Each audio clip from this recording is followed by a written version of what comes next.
All right, good morning, ladies and gentlemen. Last day of the week. I know you're sad. Well, at least last day in school, that is. All right. So did everybody have a chance to, again, do the 3 and 4 note summary online? Yeah? We're all awake? Wonderful. Yes. Well, good. Just always double checking that. All right. I've got next week's schedule kind of ready to go. And so, again, sometime on Sunday, you will be getting that posted to Classroom. So make sure that you are watching that so you know what's coming up next week. Okay. Yesterday, we started talking about our first dealings with chemistry. What were some of the things that you took away from yesterday's discussion?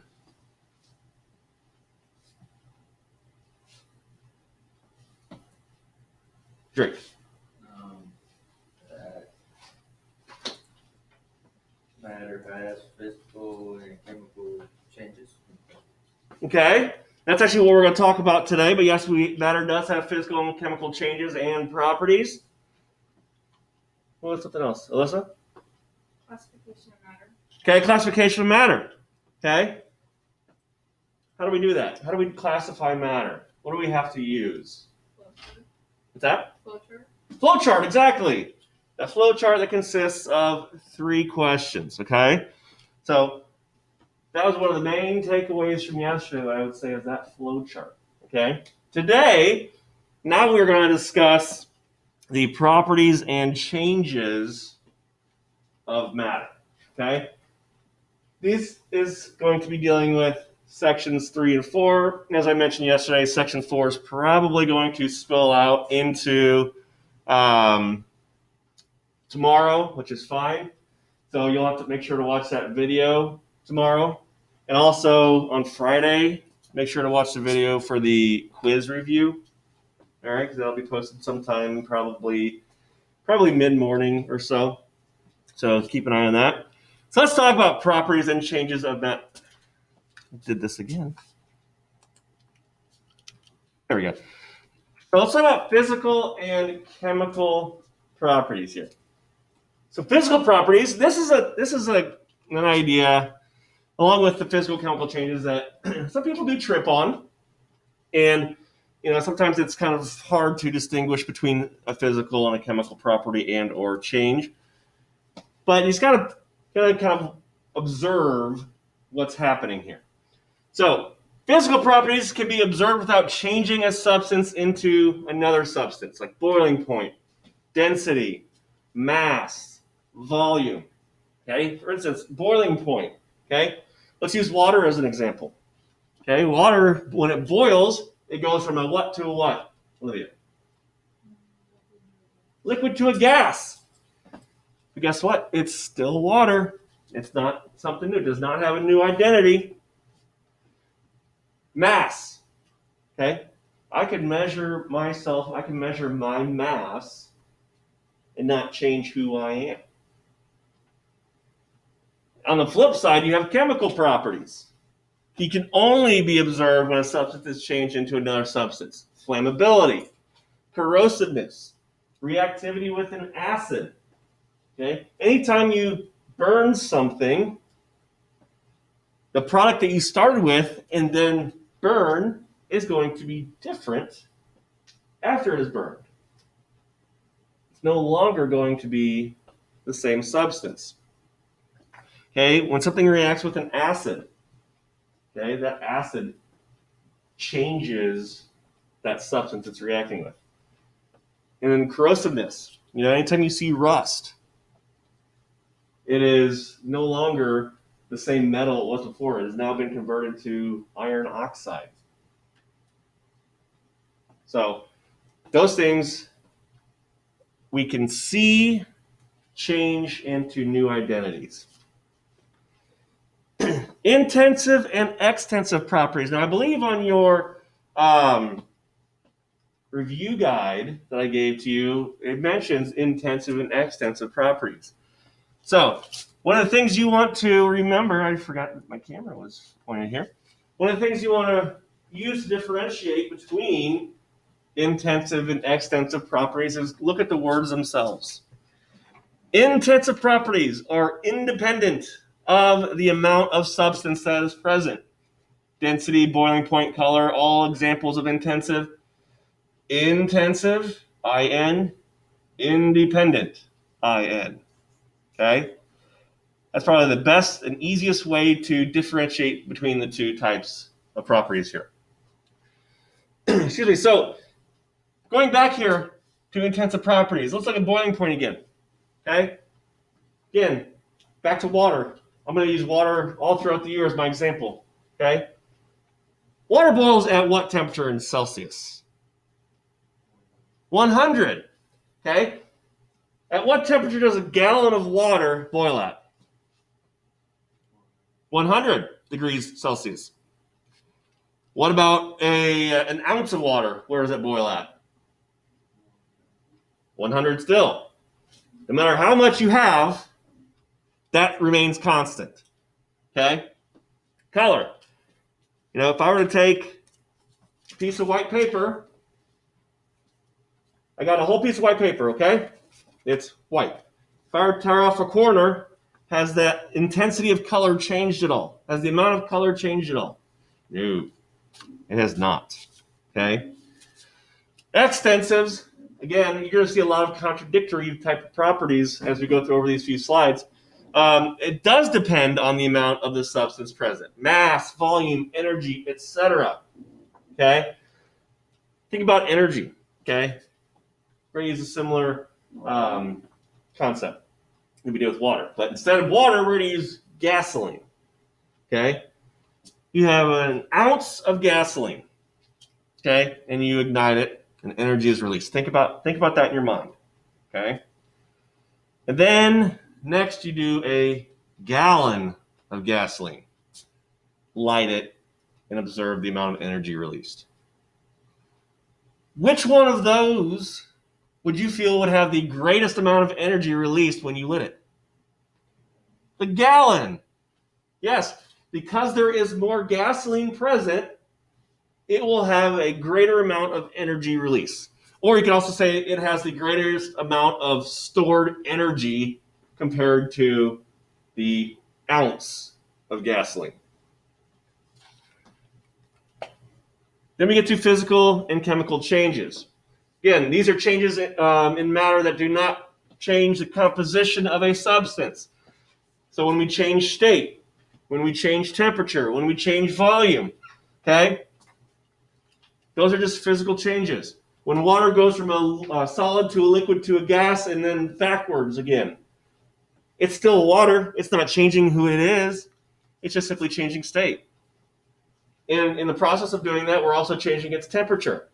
But it still remains the same. It still remains H2O.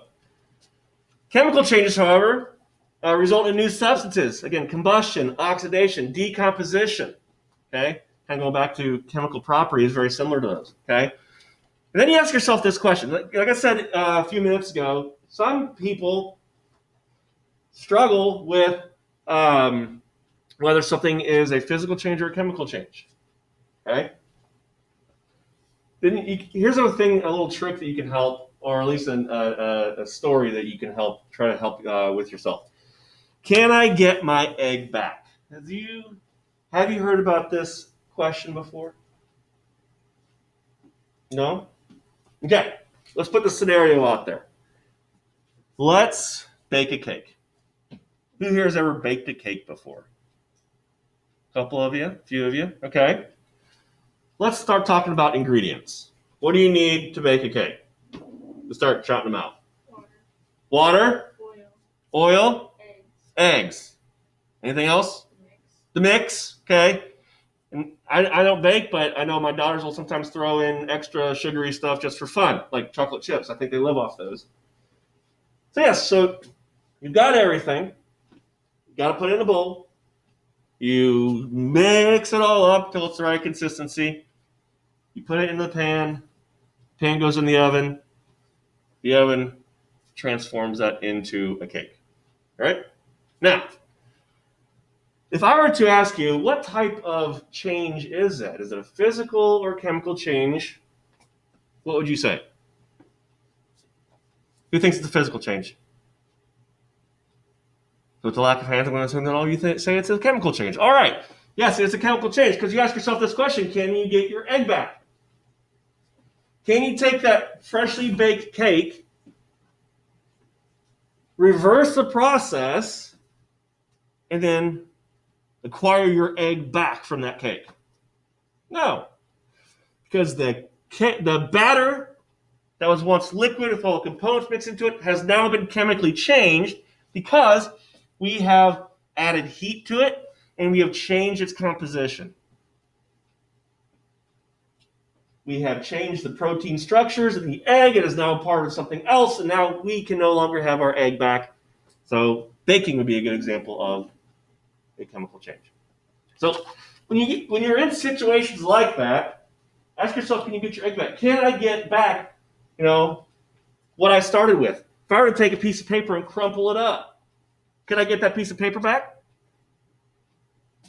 Yeah, it might be a little wrinkly, but it's still the paper. So that would be a physical change. However, if I were to take that piece of paper and then light it, would I still be able to go backwards and take my paper back? No. So those are just a few examples of these types of changes. All right. So in the course of a chemical reaction, the reacting substances are converted to new substances. So throughout the majority of this year, you're going to be dealing with chemical reactions. You're going to be seeing things start off as one or a couple substances, and it's going to then react to form new substances. That is the quintessential idea of a chemical reaction. Okay? Well, what happens if, maybe we can get certain things back that we mix together? Okay? We can have separation techniques that can start to separate, hence the name, substances from mixtures. So these are really good to know. Okay? You will be asked these throughout this chapter. The first one's going to be filtration. Okay? In filtration, solid substances are separated from liquids and solutions. What are some examples of filtration that you might use on a day-to-day basis or every so often basis? Spaghetti. Okay? In what way? Exactly. I think that may be the first time anybody's ever mentioned spaghetti. Okay? Yes, spaghetti. You're boiling it in water. You got to separate the spaghetti from the water unless you really like watery noodles. So you put it in the colander, separate the liquid from the solid, and now you've got your solid separated and able to use. What else? One thing that I use on a daily basis is something that you find some days you just really can't start the day without having it. Coffee, yes. Again, coffee grounds actually go into the filter, and then the water gets brewed into the coffee grounds, and then it gets filtered out into your carafe. Very good. So again, solid substances and liquids separate. Filtration does not necessarily work if it's dissolved. Okay, so that's a key thing. You got to have solids that are not dissolvable in liquids. Then you have distillation. This uses differences in boiling points of substances to separate a homogeneous mixture into its components. Okay, a distillation process. Now, what you see on the board here is very kind of generic, but it's still a distillation process here.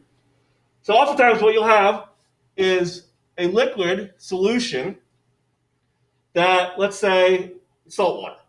Okay, we've got salt water in here. It's in a flask, and it's heated up to the point of boiling. Okay, the Bunsen burner heats it up. It boils. The steam of water comes up to this tube, and this end is corked, so it can't go anywhere. The only place else for it to go is down this tube. Well, as it enters and travels down this tube, this particular tube has cold water. It's kind of like a cold water jacket around the tube. And so what that does is it causes those gas particles to essentially slow down, cool off, lose energy in a way. And when it does that, the gas begins to do what? It's a C word that oftentimes you see on the edge of glasses. Yeah, condensation or condenses. Very good, same thing. So the gas condenses back into a liquid, travels on down here, and gets collected over here. Salt-free. This is all possible because water boils at a much lower temperature than salt does. So water is going to start boiling. And as that water boils and travels down here, gets recollected down here at the bottom, the water level begins to drop. As that water level begins to drop, you start to see salt begin to reappear. And that salt eventually will be the only thing left over in this particular beaker, and you could reuse it, in fact. In fact, that's where some certain types of salt are harvested from. Old seabeds, or seabeds that might, throughout the seasons, kind of ebb and flow for long periods of time, and it's the evaporation rate has allowed for salt crystals to essentially build up, and then we kind of harvest it. So, distillation is good for solutions and separating out solutions. Chromatography, you may have done this a couple times in junior high or maybe even over the last couple of years.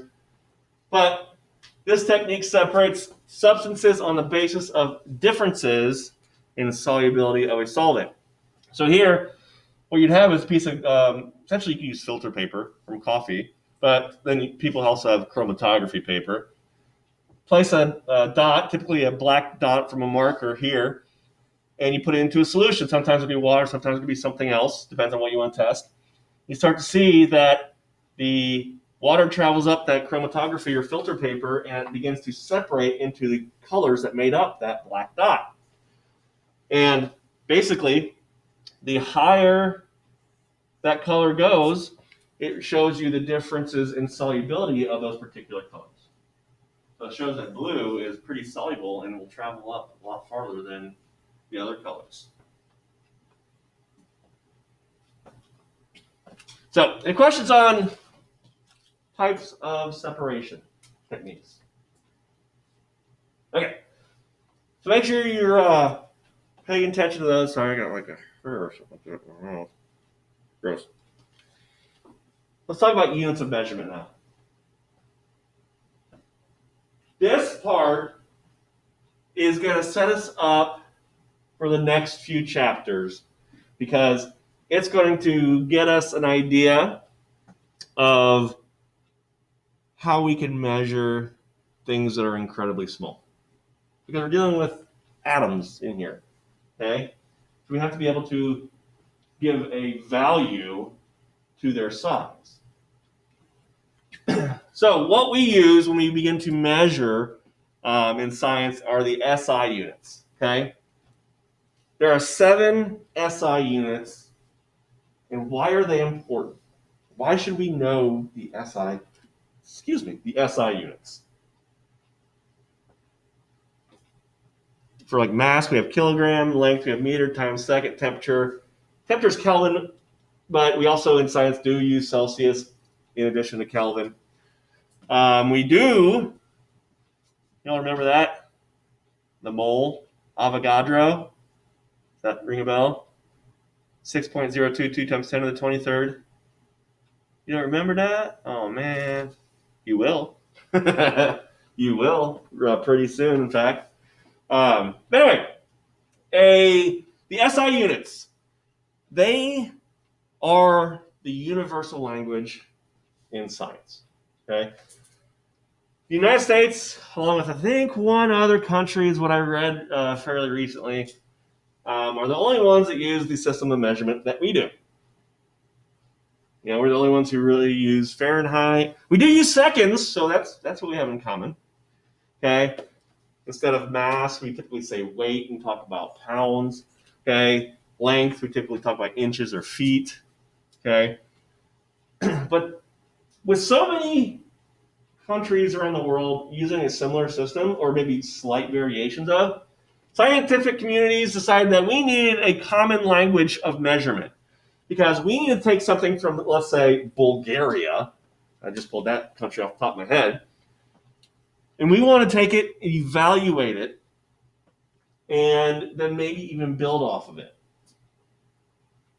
If they use some random, unique type of measurement system, we would have a difficult time converting that probably, and also keeping track of what they use and how they measured things. So that's why the SI units were developed, so we can all be on the same page when it came to measuring. Now, I believe I gave you that metric prefix sheet, right? Last week. This is essentially what it is. Okay? The prefixes are used to convert the base units into units that are appropriate for the item being measured. It goes from incredibly large to incredibly small, as you would say, in an atomic scale. So, when we talk about volume, okay, there's a few things I want to point out to you that I want you to highlight, circle, whatever, okay? The most commonly metric units for volume are the liter and milliliter, okay? This is one of the SIs, okay? A liter is a cube 1 decimeter long on each side. So, this is 1 liter's worth right here. Highlight that bullet point here, because you will come back to it. Maybe not as often as the next bullet point, but you will come back to it. So a liter is a cube, or equivalent to a cube 1 decimeter long on each side. Because when we talk about volume, remember, we have to talk about 3 sides of the object. A milliliter is a cube 1 centimeter long on each side. Now this second bullet point here, that is a very important one to know. Because here's why. Has any of you watched a medical show, medical drama, or maybe even heard this maybe while you're at the doctor's office yourself? When they talk about, I need 100 cc's of this stat. You've heard that saying, okay? You know what cc stands for? Cubic centimeter. So 1 cubic centimeter is equal to 1 milliliter. So when I say I need 100 cc's, how much do I actually need? 100 mils, 100 milliliters, exactly. And you're going to see that in both your problem sets throughout the year, at least the first handful of chapters, and even possibly in your lab settings, okay? So anytime I ask for cubic centimeters, well, it's just a one-to-one relationship between milliliters. Easy conversion, okay? That's why you'll hear that more often than you'll hear the liter and decimeter one. So let's look at these SI prefixes. Okay. Looking at the practice one here, what is the name of the unit that equals 10 to the negative 9th gram? If you need to get your metric prefix sheet out, go ahead. Nano! That's always a fun one to say. Nano. I know it's hard to see on that because of the line. This is the time I kind of wish I had a drop-down screen. Okay. Nano for A. What about 10 to the negative 6 seconds? Boom. Micro. Very good. So it's microseconds. 10 to the negative 3rd meter.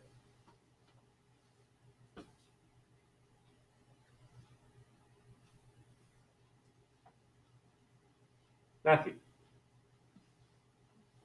10 to the negative third meter. You say millimeter? Yeah. Yes, very good. And so as you look on slide 31 here, for those of you listening at home, looking underneath the solutions, it's not only important to know the name, but also the symbol. So nanogram is lowercase n and lowercase g. Microsecond, it's got that weird, I can't remember. I used to know what that was called. The U with a tail. Hey, I'll call it that for now. And then millimeter is lowercase m, lowercase m. If you notice that the larger the number, or I should say the larger the power of 10, after you get to, after you get to kilo, you notice that the abbreviations for them, looking at the table 1.5, they all become capitalized. Okay? Very important that you take that into consideration, because if you want to say megameter, but yet you use a lowercase m, that's telling the reader who's looking at that value that you are saying micrometer. Okay? So pay careful attention to the abbreviation, capitalization, or lowercasing. Okay? Let's look at the practice exercise now. How many picometers are there in 1 meter? And how many picometers are there in 1 meter? You gotta be careful. You gotta be careful. Okay?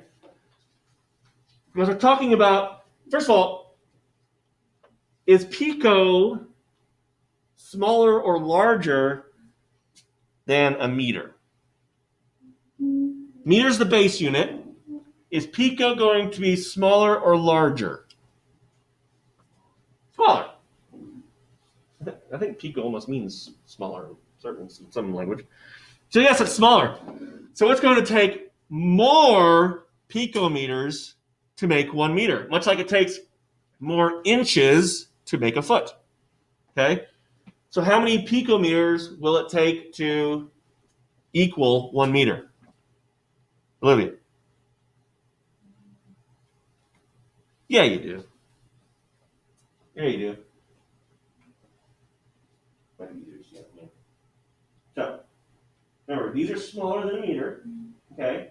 So, instead of that being negative, positive. So what will it be? Exactly. 10 to the 12th picometers. Lowercase p, lowercase m. So that's your answer for A. Okay? Actually, you know what? I guess I'll... I'm tripping. I guess I'll do this. Give me a moment here. Do the whiteboard so everyone can see it at home. It's a little hard to see on the screen. So I'll bring this up and go, hello. I need a bigger desk. So A, we said it's going to be 10 to the 12th picometer. All right. I'm going to be flipping back and forth here.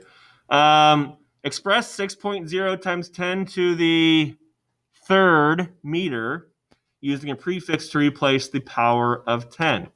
So essentially what we're going to be doing is we're going to be taking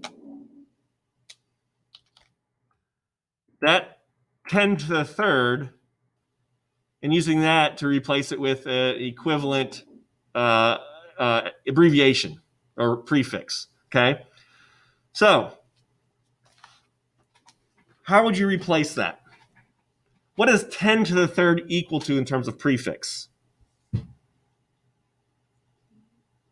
that kilo? Perfect. So I'm going to remove that 10 to the third. So, oops, get on here. So we've got, what is it, 6.0 times 10 to the third meters. Okay. Well, this 10 to the third is equal to kilo. And so when I replace that, all I'm going to do is 6.0 kilometers. There's a period there.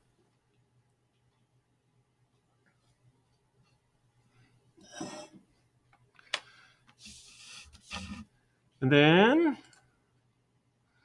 C, we're to use exponential notation to express 4.22 milligrams in grams. Okay, so this is going to be C. So we had what? What did we say it was? What was it? What was the number? I've already forgotten the number. 4.22 milligrams to grams.